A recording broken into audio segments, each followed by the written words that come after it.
Google is going all in on AI, and Google Photos is no exception.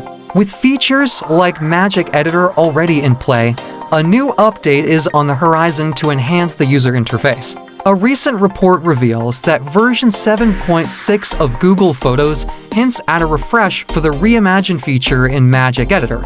This update will introduce insert and replace options, complete with a handy text input field, making it super easy to swap or add elements to your photos. These UI tweaks are designed to showcase Magic Editor's AI capabilities, simplifying the editing process and saving you time, something every user will appreciate. Additionally, Google Photos is set to replace the Memories feature with a new timeline.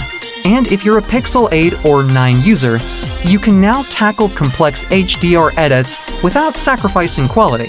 Plus, sharing photos is easier than ever. You can add or remove photos directly in the sharing menu, eliminating the hassle of switching between screens. Stay tuned for these exciting updates.